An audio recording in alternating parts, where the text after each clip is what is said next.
तो एक बार सभी को नमस्कार फिर से। और यूपी ट्रिपल एससी वीपीओ का एग्ज़ाम अब सिर्फ 1 महीने दूर है। सभी जानते हैं कि 30 दिनों में ही आपने जो भी पिछले 1 से डेढ़ साल में तैयारी की है, उसको समराइज़ करना होगा आप सभी को। और ये इतना क्रूशियल टाइम है, यहाँ पर गलती करने का चांसेस ना के बराबर है। यदि आप इस टाइम पे गलती करेंगे, तो फिर आगे के लिए एग्ज़ाम के समय पे आपको बहुत ज़्यादा दिक्कतों का सामना करना पड़ेगा। तो उन सब गलतियों से कैसे बचें, क्या पढ़ें इस समय पे, क्या छोड़ना है हमको, तैयारी 30 दिनों तक कैसे कंटिन्यू रखनी है, ये सारी चीज़ें आज की क्लास में हम देखेंगे। ताकि जिन भी बच्चों की क्वेरी आ रही थी मेरे पास, कुछ बच्चे तो बहुत ज़्यादा डिप्रेशन में हैं इस समय पे, लास्ट समय में समझ में ही नहीं आ रहा है कि क्या करना चाहिए। तो उन सब का सॉल्यूशन आज इस क्लास के अंतर्गत मिलेगा। तो लास्ट तक आप ध्यान से हर एक वर्ड को सुनना और जो चीज़ें अच्छी लगे उनको नोट डाउन करते जाना, उनको फॉलो करना आप। ठीक है, स्टार्ट करते हैं। तो सबसे पहले जानते हैं कि हमारी एग्ज़ाम डेट 27 अप्रैल को है। 27 अप्रैल को एग्ज़ाम होना है और आज है 26 मार्च, यानी ठीक ठीक 1 महीना बचा हुआ है। अभी 1 साल से कुछ बच्चे तैयारी कर रहे हैं। ठीक है, कुछ बच्चे 1 साल से कर रहे हैं, कुछ हो सकता है 6 महीने हुए हों, और कुछ को हो सकता है कि 3 महीने हुए हों, और कुछ को हो सकता है कि अभी उन्होंने एग्ज़ाम डेट आने के बाद स्टार्ट की हो तैयारी, तो उन्होंने लगभग कर ली होगी 1 से डेढ़ महीने तैयारी। इतना समय से आप तैयारी कर रहे हैं, तो हर कैटेगरी का आपको यहाँ पर बच्चा देखने को मिल जा रहा है। 1 साल से जो तैयारी कर रहा है, वो इस समय सबसे अच्छी कंडीशन में है। सबसे अच्छी कंडीशन में क्यों है इस समय? क्योंकि इसने सिलेबस को आराम-आराम से पढ़ा है। ठीक है, इसने सिलेबस को बहुत अच्छे से कवर किया है, सारे इसके कॉन्सेप्ट क्लियर हैं। कितनी ग्राम सभा की बैठकें होनी, कब होनी है, कितनी ग्राम पंचायत की बैठकें होनी है, कब होनी है, इनके प्रावधान क्या है, ये सारी चीज़ें उसने डिटेल में कॉन्सेप्ट वाइज कवर की हुई हैं। अब 1 साल से जो बच्चा तैयारी कर रहा है, उसके लिए लास्ट समय पे यही सजेशन है कि 30 दिन में, जो 30 दिन का समय बचा हुआ है, उसमें सबसे पहले तो आप अपने सिलेबस को पूरा एक बार रिवाइज कर लें, और सिर्फ उन्हीं चीज़ों को रिवाइज करें जो सिलेबस में मेंशन है। सबसे पहले तो आपके पास सिलेबस होना चाहिए पूरा। इसमें जितने टॉपिक आपके मेंशन किए गए हैं, इन सबको बारी बारी से सिलेबस को रिवीजन करते जाइए, जिन भी नोट्स को आप प्रेफर कर रहे हैं। यदि आप हमारे साथ जुड़े हुए थे, तो हमारे सारे नोट्स को एक बार चेकआउट करें और इनको एक बार अच्छे से रिवाइज करें। ऐसा नहीं जल्दी जल्दी रिवाइज करना है, अच्छे से हर एक लाइन को ध्यान से पढ़ना है, ध्यान से रिवाइज करना है सारी चीज़ें। और ख़ासकर योजनाओं पे, अगर योजनाओं पे बात करें तो आपको 100 से 150 योजनाएं, बात करें तो 100 से 150 योजनाएं आपको लिखनी है, जो आपको सबसे मोस्ट इम्पोर्टेंट लगती हैं। 3 योजनाएं तो सभी के लिए मोस्ट इम्पोर्टेंट है, आरजीएस से, ठीक है, आवास योजना, इसके बाद आ जाते हैं जेजेएम पे, यानी जल जीवन मिशन। और इसके बाद बात करें तो आपकी जो स्वास्थ्य योजनाएं हैं, उनको देख लीजिए ध्यान से। स्वास्थ्य योजनाएं 14 से 15 स्वास्थ्य योजनाएं हैं जो बहुत इंपॉर्टेंट है। इसके बाद पेयजल की योजनाएं, ये सारी हमने योजना बैच में करवाई हुई हैं, तो आप लोग वहां से रिवाइज कर लीजिए इनको। ठीक है, अब आरजीएस हो गया, जेजेएम हो गया, आवास योजना हो गया। इनसे तो पक्का है कि आपको एक एक क्वेश्चन देखने को मिलेगा। तो 17 क्वेश्चन आपके बच गए, 3 क्वेश्चन आपको पक्का हो गए कि मेरे को कहाँ से देखने को मिलेंगे, आरजीएस से, आवास योजना और जेजेएम से। मिनिमम 3 क्वेश्चन आपको इनसे देखने को मिलेंगे।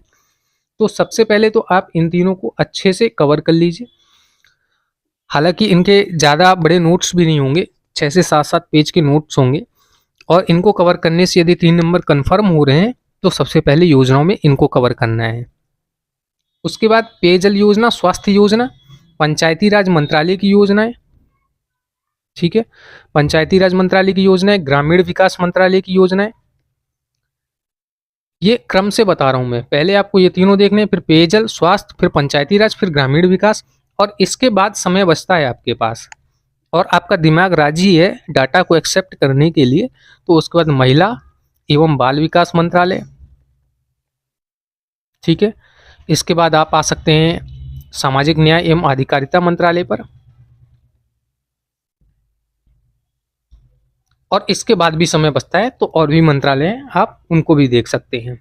पर इतनी योजनाएं आपको कवर करनी ही करनी है। 100 से 150 योजनाएं आप लिस्ट बनाइए जो सबसे इम्पोर्टेंट हैं, उनको बार बार रिवाइज करिए। 30 दिन का समय है तो ज़्यादा भटकना नहीं है किसी भी बच्चे को। अब ये की थी हमने 1 साल से जो तैयारी कर रहे हैं। अब जो 6 माह से कर रहे हैं तैयारी, उनका क्या है कि उन्होंने चीज़ों को पढ़ा है और विजुलाइज भी कर लिया है, लेकिन बीच में उन्होंने क्या किया, रिवीजन नहीं किया है। कुछ बच्चे ऐसे हैं 6 महीने से लगातार पढ़े जा रहे हैं, पीछे का कुछ याद ही नहीं है, पीछे का उन्होंने कुछ देखा भी नहीं है कि पीछे कितना याद रह गया है हमको, बस याद करके उन्होंने रख लिया एक बार और दोबारा कभी उसको छुआ नहीं। अब लास्ट समय में उनको दिक्कत ये आ रही है कि लास्ट समय में वो हो रहे हैं कंफ्यूज बहुत ज़्यादा। तो बस एक चीज़ याद रखो कि कंफ्यूज नहीं होना है। आपने 6 महीने से पढ़ा, रिवीजन नहीं किया, ठीक है, अभी 30 दिन का समय है, रिवीजन कर सकते हैं। किस तरीके से करना है, सबसे पहले तो पंचायती राज का जो 45 नंबर का सिलेबस है, योजनाओं को हटा के 45 नंबर के सिलेबस को आप 3 हिस्सों में बांटेंगे। एक तो आपका पंचायती राज, एक तो आपका हो गया पंचायती राज अधिनियम यानी कि पीआर एक्ट है जो, सबसे पहले पीआर एक्ट को आपको देखना है। उसके बाद आप देखेंगे पीआर एक्ट के बाद दूसरे नंबर पर जो होगा वो है पंचायत की ट्रेनिंग बुकलेट, जो ट्रेनिंग बुकलेट आई थी उसको देखना है, ठीक है। जो भी आपने जहाँ से भी पढ़ा है, यदि आप इन 2 चीज़ों को कवर कर लेंगे तो वो आपका सारा रिवाइज हो जाएगा। पीआर एक्ट जो 1947 का है, ट्रेनिंग बुकलेट देख लीजिए।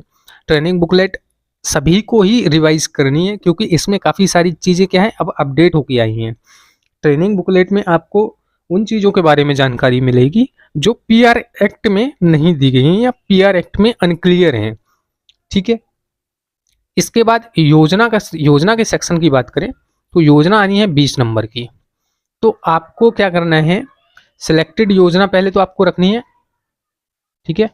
सिलेक्टेड योजना लगभग आपको रखनी है मात्र 100, ठीक है, क्योंकि आपका जो है 100 योजनाएं रखेंगे, जो सबसे ज़्यादा सिलेक्टेड होंगी तो उनको रिवाइज भी कर पाएंगे बार बार और ज़्यादा कन्फ्यूज़न भी इस समय क्रिएट नहीं होगा। तो 100 योजनाएं सिलेक्ट करिए, उन्हीं को बार बार पढ़ने की कोशिश कीजिए। ज़्यादा पढ़ने के चक्कर में रहेंगे तो सब एक हो जाएगा, यानी कि बाद में समझ में ही नहीं आएगा कि कौन सी योजना का क्या फैक्ट है और कन्फ्यूज़न बहुत ज़्यादा हो जाएगी दिमाग में। तो योजना में सिलेक्टेड योजना रखिए और 3 योजनाएं जो ऊपर बताई हुई हैं, जेजेएम आवास योजना और आपकी आरजीएसए हो गए, इनको तो आपको रखना ही है अपने सिलेबस में। आगे देखें तो यूपीजीके और कंप्यूटर, यूपीजीके और कंप्यूटर में क्या करना है, यूपीजीके के लिए सबसे अच्छा सोर्स इस समय परीक्षावाड़ी, ठीक है, परीक्षावाड़ी आपका सबसे अच्छा सोर्स है। कंप्यूटर इस समय या तो आप हमारे नोट्स पढ़ लीजिए जो हमने अलग से बैच में करवाए हुए हैं, या फिर कंप्यूटर के लिए आप इस समय बेसिक के लिए सिर्फ कुछ मत करिए। यदि आपका बेसिक ही कमज़ोर है तो लूसेंट की एक कंप्यूटर की बुक आती है जिसमें सिर्फ बेसिक दिए रहते हैं, एडवांस लेवल की चीज़ें उसमें नहीं रहती हैं। तो ये लूसेंट की एक कंप्यूटर स्पेशल बुक आती है, उसको आप देख सकते हैं। बाकी अगर एडवांस में आप पढ़ने को बैठेंगे तो दिक्कत हो जाएगी। और सभी से मेरा तो ये कहना होता है सभी से कि भाई आप लोग अभी सिर्फ बेसिक्स पे पकड़ रखो अपनी। यदि बेसिक्स से आपका क्वेश्चन टैकल हो जाएगा तो हो जाएगा, वरना एडवांस लेवल के लिए फिर आपका बैकग्राउंड भी बहुत तगड़ा होना चाहिए, टेक बैकग्राउंड होना चाहिए, कंप्यूटर से रिलेटेड बैकग्राउंड होना चाहिए। तब आप कंप्यूटर में सोच सकते हैं कि 12 से 13 नंबर आ सकते हैं। यदि कंप्यूटर थोड़ा भी हार्ड पूछ लिया तो 7-8 नंबर मैक्सिमम है और वो बेसिक से आ जाएंगे। तो आपको सिर्फ बेसिक्स कवर करना है, ठीक है। यदि और कोई भी सोर्स है आपके पास तो आप उसको भी प्रेफर कर सकते हैं यदि आपको लगता है कि आप रिवाइज कर पाएंगे। पर इस समय रिवीजन का समय है तो कोई भी ऐसा नोट्स मत रिवाइज करिएगा जो 100 पेज से ज़्यादा का हो। 100 पेजेस से ज़्यादा का अगर कोई भी नोट्स है आपका तो उसको रिवाइज नहीं करना है। कंप्यूटर में बात कर रहा हूँ, क्योंकि कंप्यूटर की चीज़ें ऐसा तो है नहीं कि आप एक बार रिवाइज कर लेंगे तो आपके दिमाग में छप जाएंगी। ये चीज़ें होती हैं कॉन्सेप्चुअल, जब तक आपको कॉन्सेप्ट समझ में नहीं आएगा तब तक आपको कंप्यूटर समझ में नहीं आएगा, आप कितना भी याद कर लो। तो बस बेसिक्स आपको कवर करना है इस समय कंप्यूटर के। कंप्यूटर में ऐसा नहीं है कि नंबर सबके कम मतलब सबके ज़्यादा आ रहे हैं, सभी का एक जैसा ही परफॉर्मेंस रहता है। जो कुछ बच्चे होते हैं, बहुत अच्छा बैकग्राउंड होता है, कंप्यूटर से रिलेटेड रहते हैं हमेशा, तो उनको फिर भी यहाँ पर प्रॉफिट है, ठीक है, और उनको हमेशा रहेगा। वो इस फील्ड, इस एग्जाम में बस नहीं है, वो उनको हर एग्जाम में ही प्रॉफिट रहता है कंप्यूटर का। यूपीजी के लिए परीक्षावाड़ी सबसे अच्छा सोर्स है। इस समय पे किसी भी हम एडवांस बुक को अभी प्रेफर नहीं करेंगे, क्योंकि रिवाइज करने का इतना समय बचा नहीं है। परीक्षावाड़ी सबसे अच्छा सोर्स रहेगा सभी के लिए। और यहाँ पर अगर करंट की बात करें तो यूपी करंट का जो पोर्शन रहेगा वो लगभग 2 क्वेश्चन का रहेगा मैक्सिमम। मैक्सिमम बता रहे हैं कि 20 में से 2 क्वेश्चन करंट के पूछेगा, और हो सकता है एक ही क्वेश्चन रहे। तो इसके पीछे अभी नहीं भागना है बिल्कुल। 2 क्वेश्चन करंट के रहेंगे, इसके पीछे बिल्कुल नहीं भागना है।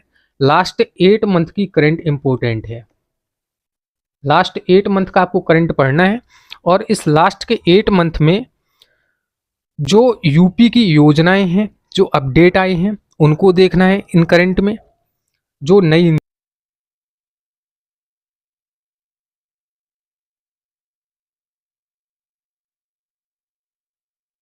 हैं उन नीतियों को देखना है, उनके लक्ष्य देखने हैं नीतियों के। ऐसा नहीं कि कुछ भी पढ़ रहे हैं करंट में। करंट ऐसा होना चाहिए कि रिलेटेबल हो सिलेबस से, जो हमारा पंचायती राज का सिलेबस है उससे रिलेटेबल हो। तो यहाँ पर और भी अच्छा हो जाएगा आपका करंट का सीन। अब सोर्स क्या रखे हैं सर करंट के लिए? तो अभी हम अपने बैच में इस करंट अफेयर को कवर करेंगे, लास्ट के दिनों में कवर करेंगे। लास्ट के जब 15 डेज बचेंगे तब हम इस करंट को कवर करेंगे अपने बैच में। लेकिन अगर अभी पढ़ना चाहते हैं तो आप जा सकते हैं दृष्टि की जो मासिक मैगजीन होती है यूपी की, दृष्टि की वेबसाइट पर आपको मिल जाएगी। वहाँ से आप डाउनलोड करके उस मैगजीन को पढ़ सकते हैं। लास्ट 8 मंथ की मैगजीन पढ़ लीजिए, उतना ही सफिशियंट है। करंट में ज़्यादा माथा फोड़ने की ज़रूरत नहीं है किसी भी बच्चे को। समय आपका बहुत इंपॉर्टेंट है, समय की कद्र करिए, और जहाँ भी ज़्यादा समय लगे या ज़्यादा कन्फ्यूज़न क्रिएट हो उस चीज़ को तुरंत पढ़ना बंद कर देना है। कन्फ्यूज़न क्रिएट करने वाली चीज़ें इस समय दूर ही रखनी है अपने आप से सभी बच्चे को। अब जो बच्चे 3 महीने से या 2 महीने से तैयारी कर रहे हैं उनको बस एक ही बात कहना चाहेंगे कि जल्दी से जल्दी कोई अच्छा सोर्स पकड़िए, कोई अच्छा सोर्स ढूंढिए, और सिर्फ एक सोर्स रखिए। एक सोर्स रखिए, क्योंकि देखिए आपने पहले तो इतना समय गवा दिया, अब 3 महीने 2 महीने से तैयारी कर रहे हैं, तो कोई एक सोर्स पकड़ के रखना है। यहाँ वहाँ नहीं भागना है कि ये सोर्स भी पढ़ लूँ वो सोर्स भी पढ़ लूँ, क्योंकि अभी जो नए बच्चे आए हैं उनकी दिक्कत यही है कि सबसे पहले यूथ उठा रहे हैं, फिर घटना चक्र की बुक उठा ले रहे हैं, फिर उसके बाद जब उनसे मन नहीं भर रहा है तो फिर कोई कोचिंग तलाश रहे हैं, फिर कोचिंग से भी मन नहीं भर रहा है तो फिर फ्रस्ट्रेट हो जा रहे हैं। तो ये चीज़ें हो रही हैं, और इन 3 महीनों में मेरे हिसाब से तो देखिए आप लोगों को सिर्फ एक सोर्स पर स्टिक रहना चाहिए। कोई भी अच्छा सोर्स ढूंढ लो, जो भी आपको सबसे बेस्ट लगता है। उसमें एग्ज़ाम निकलना होगा निकल जाएगा, नहीं निकलना होगा तो अब माथापच्ची करने से कोई फ़ायदा नहीं, क्योंकि कंपटीशन इस एग्ज़ाम में मात्र 5 से 6 हज़ार बच्चों का है।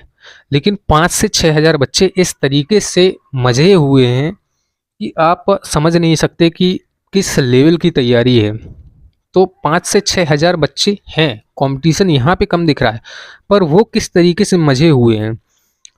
उनमें 1400 बच्चों के बीच में जगह बनाना अपने आप में ही एक बहुत बड़ी फाइट है। तो इस चीज़ को आप समझिए, सिर्फ एक सोर्स पे स्टिक रहिए। जितना ज़्यादा से ज़्यादा बार उस सोर्स को पढ़ सकते हैं हर सब्जेक्ट के लिए, अपने सोर्सेस को डिसाइड करिए और उनको पढ़िए।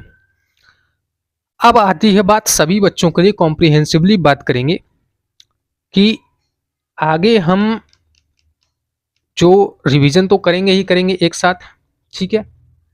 अब किस सब्जेक्ट को कितना टाइम देना है, ये सारी चीज़ें आपके ऊपर डिपेंड करती हैं कि आपका सब्जेक्ट कौन सा कमज़ोर है, आपको किस में कॉन्फिडेंस नहीं आ रहा है, जिसमें कॉन्फिडेंस बिल्ड नहीं हो रहा है, ठीक है, उस चीज़ को आपको सबसे ज़्यादा पढ़ना है। 30 दिनों में क्या पढ़ें? तो 30 दिनों में आपको सिर्फ उन्हीं चीज़ों को पढ़ना है जिन पर आप कंफ्यूज हैं, ठीक है, जिन पर आप सबसे ज़्यादा कंफ्यूज हैं उन चीज़ों को पढ़ना है। जिन पर आपके कॉन्सेप्ट क्लियर नहीं है उनके कॉन्सेप्ट क्लियर करिए। ज़्यादा से ज़्यादा बार चीज़ों को रिवाइज करिए, ठीक है। और सबसे बड़ी बात है यहाँ पर, सबसे ज़्यादा इम्पोर्टेंट रोल होगा कि ज़्यादा से ज़्यादा मॉक टेस्ट लगाने हैं आपको। क्वेश्चन फॉर्म में जो लास्ट समय है 30 दिन का, जितने ज़्यादा से ज़्यादा आप क्वेश्चन सॉल्व कर सकें उन क्वेश्चंस को सॉल्व करिए। अब यहाँ पर क्वेश्चन सॉल्व करने का मतलब क्या है? क्वेश्चन सॉल्व करने का मतलब ये नहीं है कि आप कहीं से भी कुछ भी क्वेश्चन सॉल्व कर रहे हैं। अभी टेलीग्राम पर बहुत सारे ग्रुप चल रहे हैं, तो मतलब वहाँ पर क्वेश्चन भी दिए जा रहे हैं, ऐसा नहीं, क्वेश्चन भी दिए जा रहे हैं, पर उल जलूल के क्वेश्चन करना फिर उन पे कन्फ्यूज़न क्रिएट करना ये छोड़ दीजिए। ज़्यादा यहाँ वहाँ नहीं भटकना है क्वेश्चन करने के लिए कि ढूंढ रहे हैं हम क्वेश्चन। ठीक है, क्वेश्चन किस तरीके से करनी है, कोई लायबल सोर्स देखिए। जो मैं ये नहीं कह रहा कि हमारे यहाँ के ही क्वेश्चन बहुत अच्छे हैं, और भी अच्छी जगह के क्वेश्चन आप देख सकते हैं। तो ज़्यादा से ज़्यादा क्वेश्चन, ज़्यादा से ज़्यादा मॉक टेस्ट, ज़्यादा से ज़्यादा क्विजेस जो ऑथेंटिक हों, जो जिनका उद्देश्य सिर्फ यही हो कि आपकी तैयारी को और बेटर किया जाए, वहाँ से आपको मॉक टेस्ट और क्विजेस लगानी है। 30 दिनों में क्या करना है? तो सबसे पहले तो देखिए, एक सोर्स पकड़िए, एक सोर्स पे स्टिक रहिए और उसी सोर्स को बार बार रिवाइज कीजिए, चाहे यूपी जीके हो, चाहे कंप्यूटर हो, चाहे पंचायती राज हो और चाहे योजना हो। अपना एक शेड्यूल तैयार कीजिए, 30 दिन में मुझे किस तरीके से रिवाइज करना है। ठीक है, रिवीजन का शेड्यूल आप तैयार कीजिए कि किस तरीके से मुझे चीज़ों को रिवाइज करना है और कौन से टॉपिक मेरे कमज़ोर हैं। तो सबसे पहले उसमें टॉपिक लिख लीजिए कि कौन से कमज़ोर हैं मेरे टॉपिक। फिर उन टॉपिक्स को कितना समय देना है, समय आप मेंशन कीजिए कि इन टॉपिक्स पर मैं इतना समय दूंगा डेली। तो समय एक तो डिसाइड हो जाएगा वहाँ पे, और समय यहाँ वहाँ की चीज़ों में ज़्यादा नहीं जाएगा। और तीसरी चीज़ आपको जो लिखनी है वो ये है कि आपने जो भी टॉपिक कवर किया है, जो भी टॉपिक कवर किया है उसको एनालाइज कितना किया है, यानी कि खुद से उसको आंख बंद करके कितनी बार एनालाइज किया है कि मुझे कितनी चीज़ें याद हैं। मान लीजिए आप आज आपने आरजीएस से पढ़ा, 1 घंटे आरजीएस को दिया। आरजीएस से पढ़ने के बाद 1-2 घंटे बाद उन सारी चीज़ों को एनालाइज कीजिए बुक बंद करके। ठीक है, आरजीएस से पढ़ा, 2 घंटे रख दिए, 2 घंटे बाद आपने विजुलाइज किया कि आरजीएस का पूरा माइंड मेकअप बनाते हैं कि आरजीएस की शुरुआत किस तरीके से हुई, लक्ष्य क्या था, मुख्य प्रावधान क्या है, किस मंत्रालय के अंतर्गत लागू होता है। ठीक है, फिर संशोधित राष्ट्रीय ग्राम स्वराज अभियान आया तो उसके लक्ष्य क्या थे, उसके अंतर्गत कौन कौन से कार्य किए जाते हैं, बजट कितना निर्धारित किया गया था, राज्यों का शेयर कितना था वित्त में। ये सारी चीज़ें आपको विजुलाइज करनी है इन 30 दिनों के अंतर्गत, और सभी टॉपिक्स के साथ नहीं, सिर्फ जो इम्पोर्टेंट टॉपिक्स है। पंचायती राज में बात करें तो सबसे ज़्यादा जो इम्पोर्टेंट टॉपिक है 45 नंबर में, 45 नंबर में आप 25 नंबर का आपका जो सिलेबस रहेगा वो पीआर एक्ट 1947 से रहेगा, यानी पंचायती राज एक्ट जो 1947 है, 25 नंबर का सिलेबस इससे आपका कवर हो जाएगा। तो सबसे ज़्यादा फोकस करना है आपको पीआर एक्ट पर 45 नंबर के सिलेबस के लिए। ट्रेनिंग बुकलेट को आप प्रेफर कर सकते हैं, जो भी ट्रेनिंग बुकलेट जिनके पास नहीं है वो डाउनलोड कर सकते हैं। ट्रेनिंग बुकलेट को आपको प्रेफर करना है, अपडेटेड ट्रेनिंग बुकलेट पढ़नी है। और इसके बाद 20 नंबर योजना के लिए, योजना बैच हमारे जो नोट्स पड़े हुए हैं वो पढ़िए आप।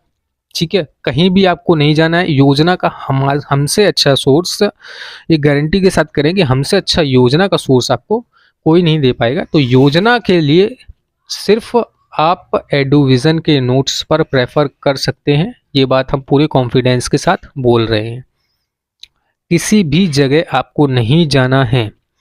रह गई नीतियों की बात, तो नीतियाँ आपके उत्तर प्रदेश के सिलेबस के अंतर्गत आएंगी, और जो नीतियाँ हैं वो हम मॉक टेस्ट के अंतर्गत नीतियों को कवर करवाएंगे, जो इम्पोर्टेंट फैक्ट्स हो सकते हैं नीतियों के।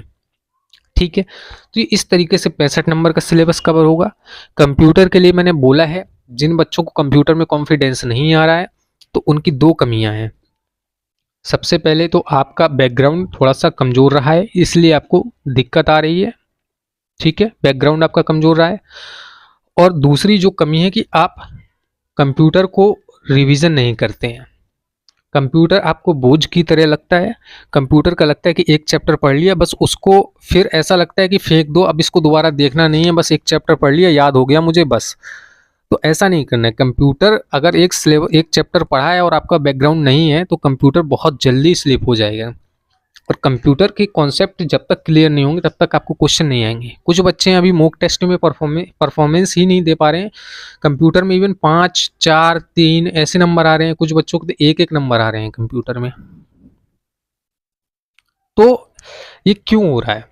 1, 2, 4, 5 नंबर ये कोई नंबर थोड़े होते हैं। अगर बेसिक भी आपका क्लियर है तो 6 से 7 क्वेश्चन तो आराम से आप टैकल कर सकते हैं। मॉक टेस्ट इतना भी हार्ड नहीं बनाया जा रहा है कि आप 6 से 7 क्वेश्चन टैकल ना कर पाएं। हालांकि आप सब क्वेश्चन करने के चक्कर में माइनस मार्किंग कर दे रहे हो तो वो एक बात अलग है, लेकिन आप पहले एक बार ईमानदारी से जितने क्वेश्चन आते हैं मॉक टेस्ट के अंतर्गत वो सारी क्वेश्चन ईमानदारी से करके देखने, और जो नहीं आ रहा है उसको छोड़ दीजिए। अगर 15 क्वेश्चन है, मान लीजिए आपको 6 क्वेश्चन आ रहा है तो बस 6 करके रह जाइए, माइनस मार्किंग से बच जाएंगे। आपको लगता है कि सबसे बन जाएगा पर वो नहीं बनता है। जो क्वेश्चन आपको थोड़ा टफ लग रहा है हो सकता है कि औरों को भी उतना ही टफ लग रहा हो, तो माइनस मार्किंग से बचना है हमेशा। ठीक है, जितना आपको आ रहा है ईमानदारी से सिर्फ उतना करना है कंप्यूटर में, ज़्यादा लोभ लालच के चक्कर में नहीं पड़ना है।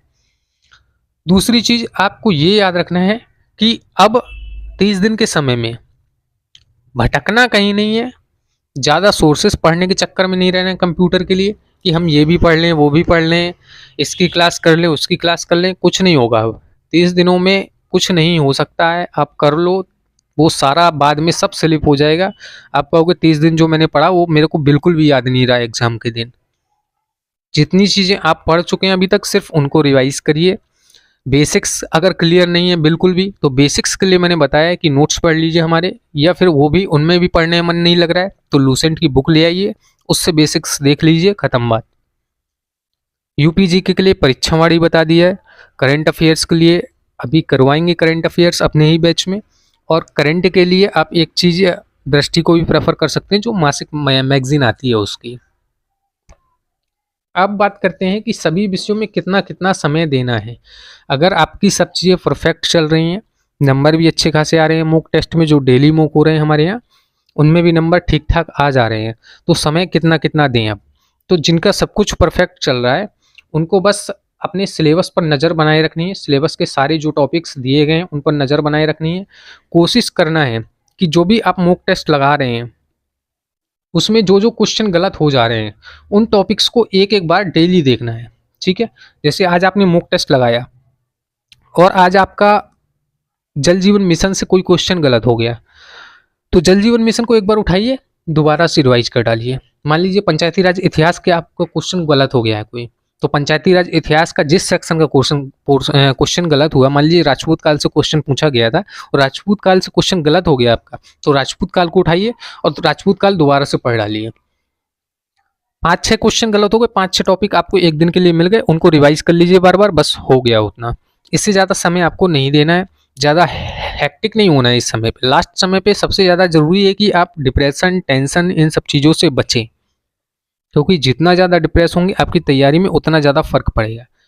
ठीक है, आगे मॉक टेस्ट कितना लाभदायक है, देना चाहिए या नहीं देना चाहिए, तो लास्ट के 30 डेज में मॉक टेस्ट सबसे ज़्यादा इम्पोर्टेंट होते हैं।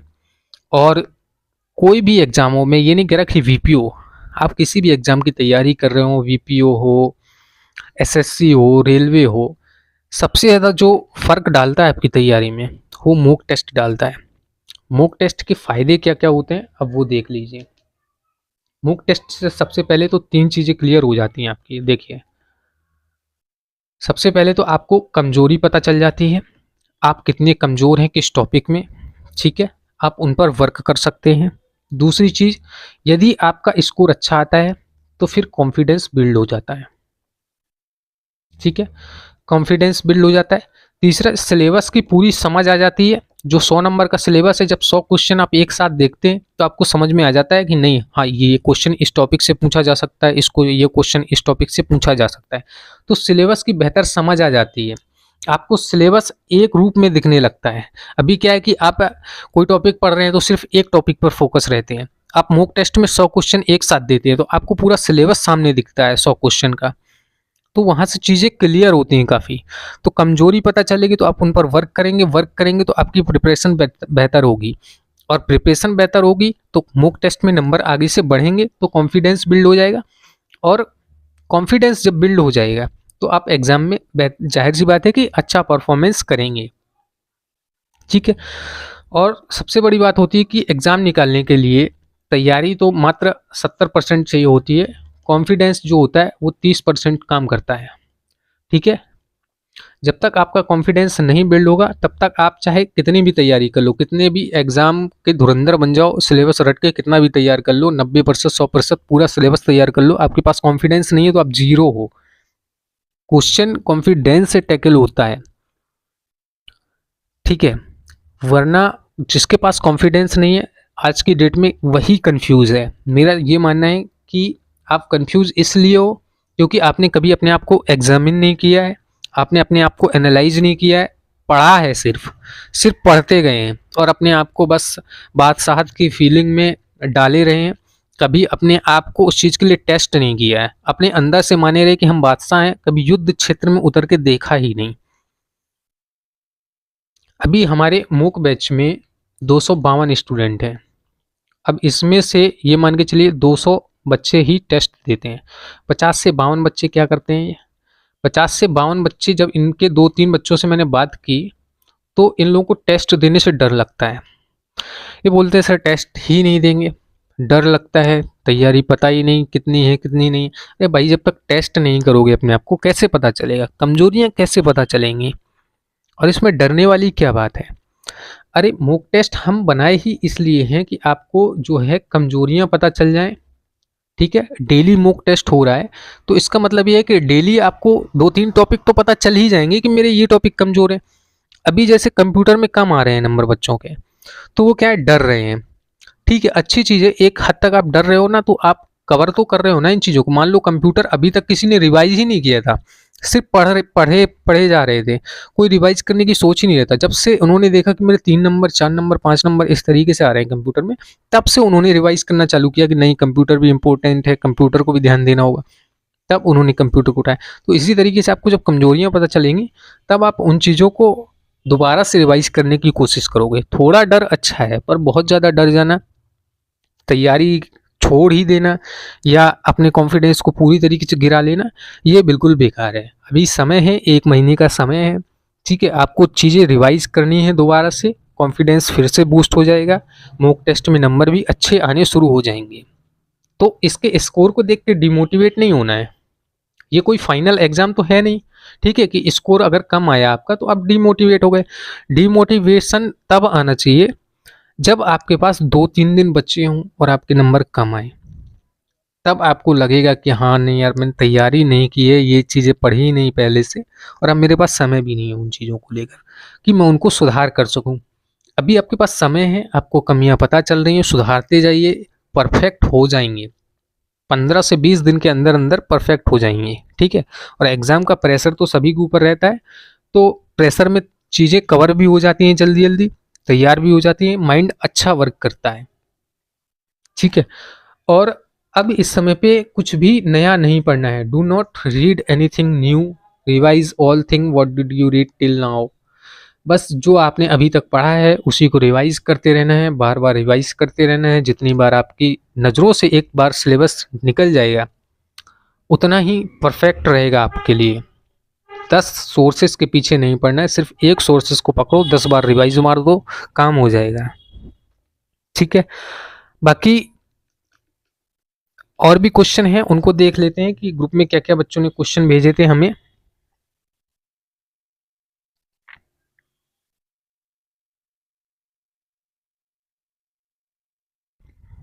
जैसे एक बच्चा था, उसने पूछा था सर कंप्यूटर कैसे तैयार करें प्लीज़ बताएं। तो कंप्यूटर देखिए, कंप्यूटर के लिए अभी मैंने बताया कि अगर आपके बेसिक्स ही कवर नहीं है, अगर आपको बेसिक चीज़ें ही नहीं पता है, रैम रोम क्या होती है, तो इसके लिए पहले आप लूसेंट की बुक उठाइए।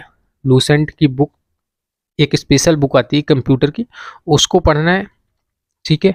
अगर बेसिक्स आपका 15 से 20% तक ठीक है, ठीक है, कंप्यूटर के बारे में बेसिक चीज़ें जानते हैं, तो फिर इसके बाद आप हमारे नोट्स पढ़ सकते हैं। जो कंप्यूटर बैच है जो हमारा, उसके नोट्स पढ़ने हैं।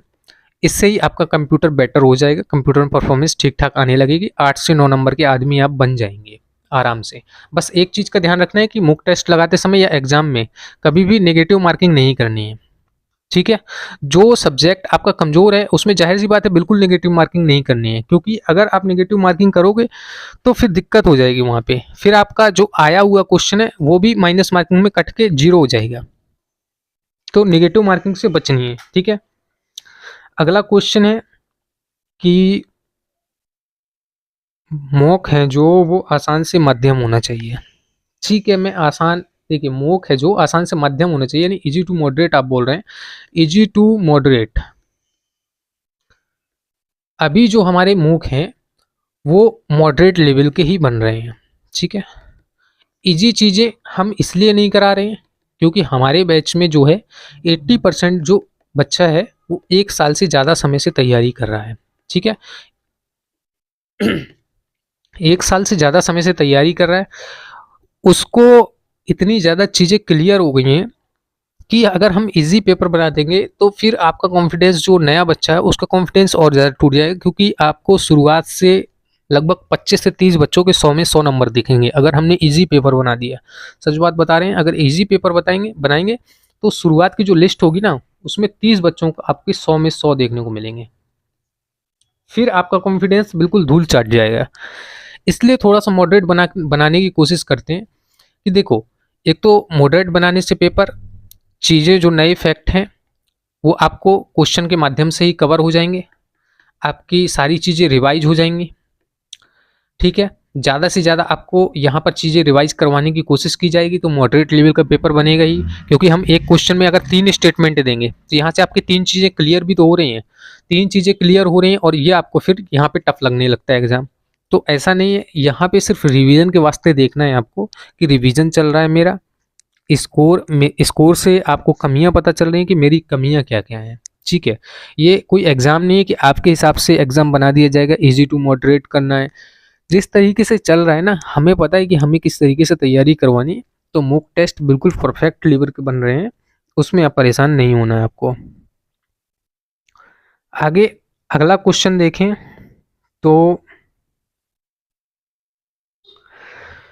एक बच्चा बोल रहा है कि पढ़ा हुआ तो सब है पर मॉक टेस्ट लगाने पर पता चलता है कि बहुत कुछ अभी छूटा हुआ है, पढ़ना अभी बाकी है। नई चीज़ें x की स्पीड से याद होती हैं और 2x की स्पीड से भूल भी जाती हैं। 2 ऑप्शन में कन्फ्यूजन बना रहता है जिससे प्रश्न काफ़ी गलत हो जाते हैं। कितना ही पढ़ो लगता है अभी कुछ नहीं पढ़ा। देखो, ये जो x की स्पीड से याद हो रही हैं चीज़ें और 2x की स्पीड से भूल जा रही हैं चीज़ें, ये इसलिए हो रहा है क्योंकि आप x नंबर्स ऑफ फैक्ट नए याद कर रहे हो तो 2x नंबर ऑफ फैक्ट्स जो पुराने हैं वो भूल जाएंगे, ठीक है। नए फैक्ट आपको नहीं याद करने हैं, हमने बोला है अभी जितना आपको याद हो गया है अभी तक सिर्फ उसी को बार बार रिवाइज करना है। आप हनुमान चालीसा लो, हनुमान चालीसा को एक बार पढ़ो, ठीक है, एक बार पढ़ो उसको, उसमें कुछ लाइनें आपको याद रहती हैं। जब दोबारा पढ़ोगे तो कुछ और लाइनें याद हो जाएंगी, तीसरी बार पढ़ोगे तो कुछ और लाइनें हो जाएंगी याद, चौथी बार पढ़ोगे तो हो सकता है आपको पूरा याद हो जाए। अब ऐसा तो है नहीं कि एक बार पढ़ने पे आपको कुछ याद था, दूसरी बार पढ़ा तो आपने वो भी भूल गए। आप जिन चीज़ों को रिवाइज करोगे वहाँ पर भूलोगे नहीं आप, और उन चीज़ों पर पकड़ मजबूत बनाओगे। ये तब होता है, एक्स की स्पीड से चीज़ें याद होंगी और 2x की स्पीड से तब भूलेंगे आप जब आपने एक्स नंबर ऑफ फैक्ट्स नए याद कर लिए और जो पुराने फैक्ट्स थे उनकी तरफ ध्यान ही नहीं दिया, उनको रिवाइज ही नहीं किया एक भी बार। आपने आज एक चीज़ पढ़ी, आपने आज मान लो पंचायती राज की संवैधानिक स्थिति पढ़ी और आज पढ़ के बस उसको 15 दिन के लिए भूल गए। अब आप दुनिया भर की चीज़ें पढ़ रहे हो, ई गवर्नेंस पढ़ रहे हो, कंप्यूटर के टॉपिक्स पढ़ रहे हो और उसको भूल गए, तो वहाँ पे क्या है कि वो चीज़ें तो स्लिप हो ही जाएंगी ना। ये सिलेबस ही ऐसा है कि आपको सिलेबस को पकड़ के रखना होगा, हर चीज़ के टच में रहना होगा, आपको समय अपना इस अनुसार बांटना होगा कि दिक्कत बाद में आपको नहीं आए कोई भी, ठीक है। यूपी करंट अफेयर्स कब मिलेगा? लास्ट के 15 डेज में मिलेगा यूपी करंट अफेयर, ठीक है।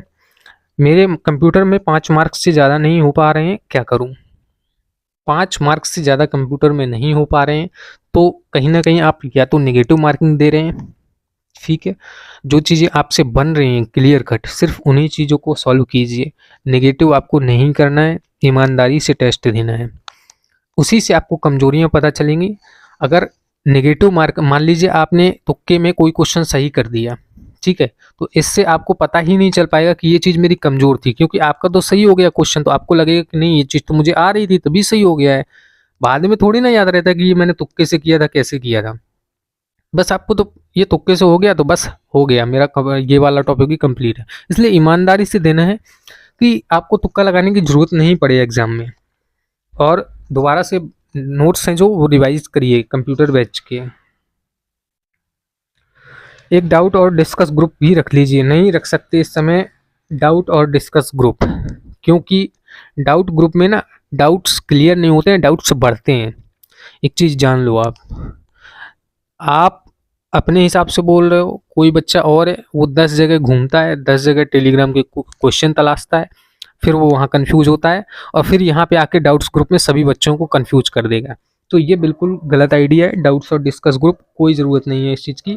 आप लोग अपने हिसाब से तैयारी करो, ज़्यादा सोशल होने की ज़रूरत नहीं है इस समय पे। लास्ट समय पे सोशल डिस्टेंस बनाकर रखें, सोशल डिस्टेंस मेंटेन करना बहुत ज़्यादा ज़रूरी है। एक बच्चा है बोल रहा है कंप्यूटर में मुझसे सर माइनर मिस्टेक की वजह से गलत हो जा रहे हैं, सर क्या करूं इसके लिए। माइनर मिस्टेक है तो फिर सिर्फ रिवीजन की दिक्कत है। माइनर मिस्टेक है तो सिर्फ रिवीजन की दिक्कत है। एक बार आप अच्छे से सिलेबस को रिवाइज करो, ठीक है, सुकून से बैठ के। कंप्यूटर से दूरी मत बना के रखो, कंप्यूटर को जान मानकर उसकी तैयारी करो। कंप्यूटर से जान पहचान बनाओ, उसको समझो। जो चीज़ें प्रैक्टिकल कर सकते हो कंप्यूटर पर प्रैक्टिकल करके देख लो, और उसके बाद आगे अपनी कंप्यूटर की प्रिपरेशन को धार देनी है, ठीक है।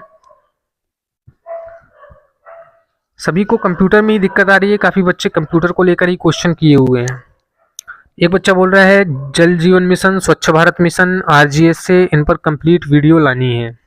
तो ठीक है, इन पर कंप्लीट वीडियो, वैसे देखिए आरजीएस को तो मैंने कंप्लीट किया हुआ है, पर कोई नहीं, एक बार पूरा कॉम्प्रिहेंसिव मैं इनको कवर कर दूंगा। आरजीएस, एसबीएम और जेजेएम को, इन सभी पर एक एक टॉपिक पर वीडियो आ जाएगी।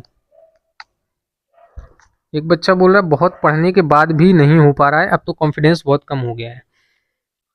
बहुत पढ़ने के बाद, अब यहीं पर आपने अपनी कमी बता दी। बहुत पढ़ने के बाद, बहुत पढ़ने के बाद जब आपने बोला तो यहाँ से समझ में आ रहा है कि आप ना बहुत ज़्यादा ही पढ़ने की कोशिश कर रहे हो, सिलेबस से आउट होने की कोशिश कर रहे हो। सिलेबस के अंदर ही रहकर पढ़ना है। बहुत ज़्यादा पढ़ने का मतलब ये नहीं कि आप कुछ भी पढ़ रहे हो। आरजीएस से पढ़ना है आपको, तो आरजीएस के मेन टॉपिक्स जो क्वेश्चन बन सकते हैं उनको पढ़ो ना भाई। आरजीएस का पूरा डॉक्यूमेंट उठा के बैठ जाओगे, 90 पेज का डॉक्यूमेंट पढ़ोगे तो क्या ही होगा, फिर उससे नहीं हो सकता ना सिलेक्शन इस तरीके से। तो बहुत ज़्यादा नहीं पढ़ना है, सिर्फ ज़रूरत की चीज़ें पढ़नी है।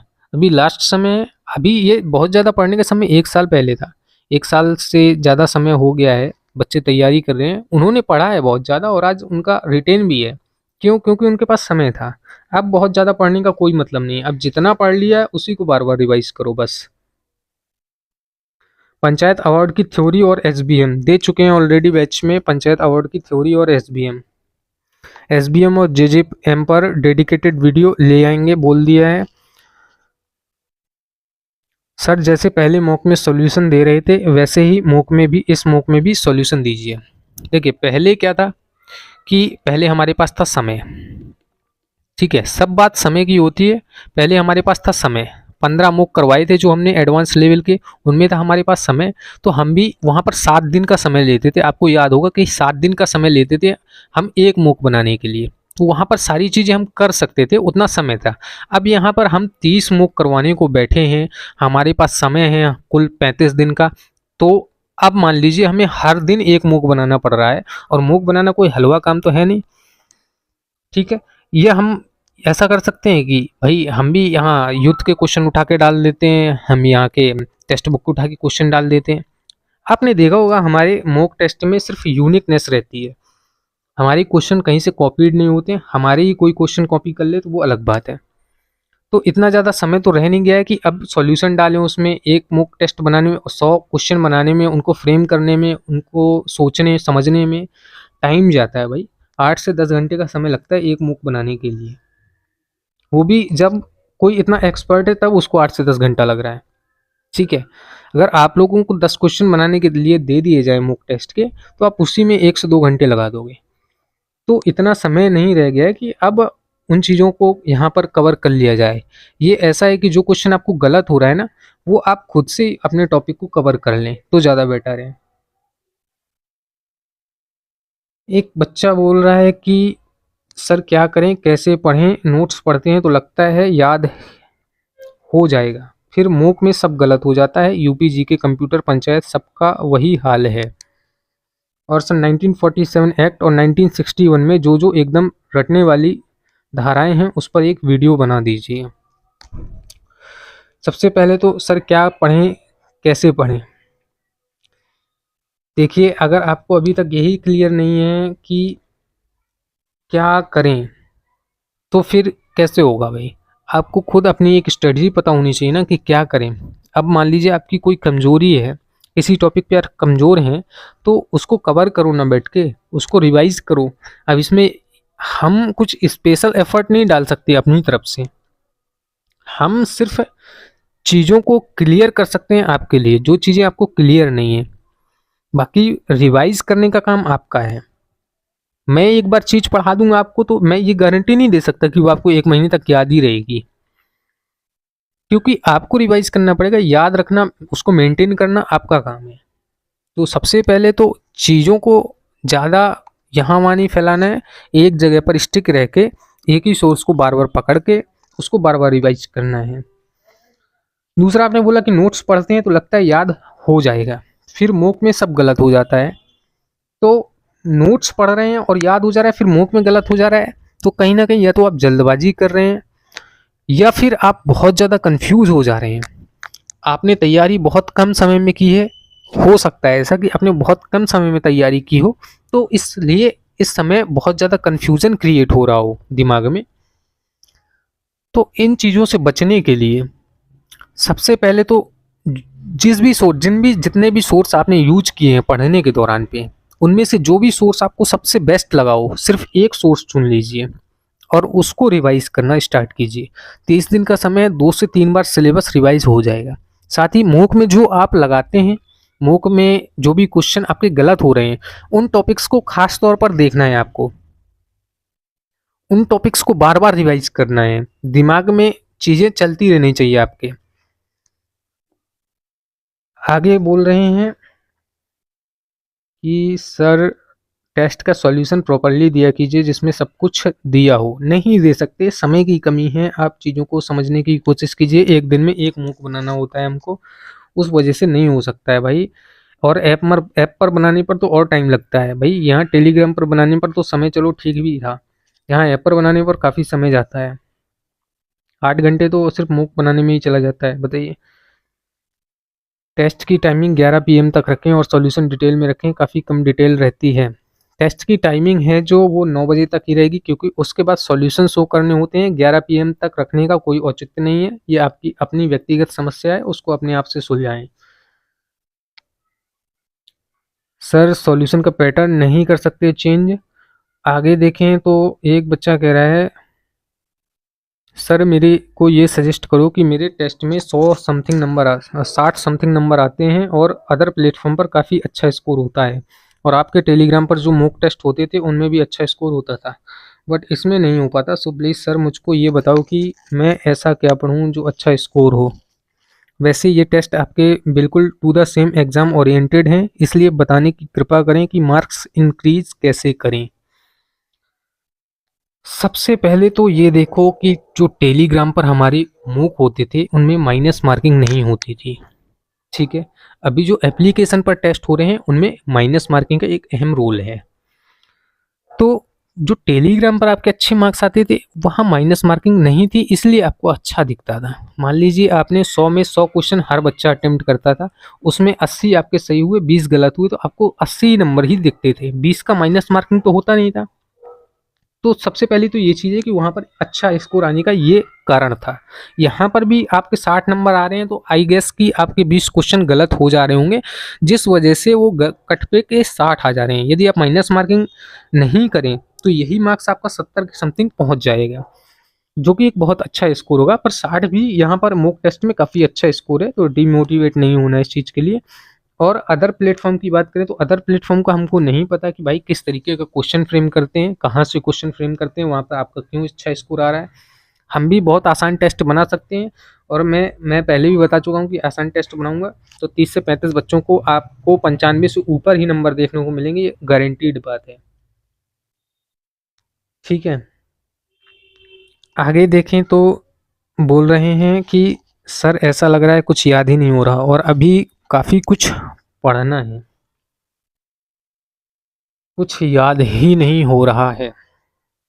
तो ये तो अजब ही बात हो गई कि कुछ याद ही नहीं हो रहा है। फिर भाई दिमाग कहाँ है तुम्हारा?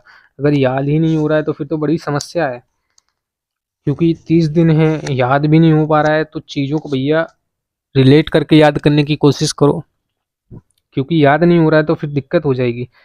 और अभी कुछ काफ़ी कुछ पढ़ना है, तो जो जो पढ़ना है उनको क्या है कि पढ़ना स्टार्ट ही कर दीजिए। अभी इतना सोचने वाली बात नहीं कि काफ़ी कुछ पढ़ना है, उनको पढ़ते जाइए, बस ख़त्म करिए जितना जल्दी से जल्दी हो सके। और मॉक टेस्ट डेली लगाइए। ठीक है, तो ये कुछ डाउट्स थे, इनको हमने यहाँ पर कवर कर लिया है। बाकी तैयारी मैंने बता ही दिया है कि 30 दिन में आपको ज़रा सा भी यहाँ वहाँ नहीं होना है। ठीक है, कुछ भी नया नहीं पढ़ना है, अपने सिलेबस पर ओरिएंटेड रहना है हर बच्चे को।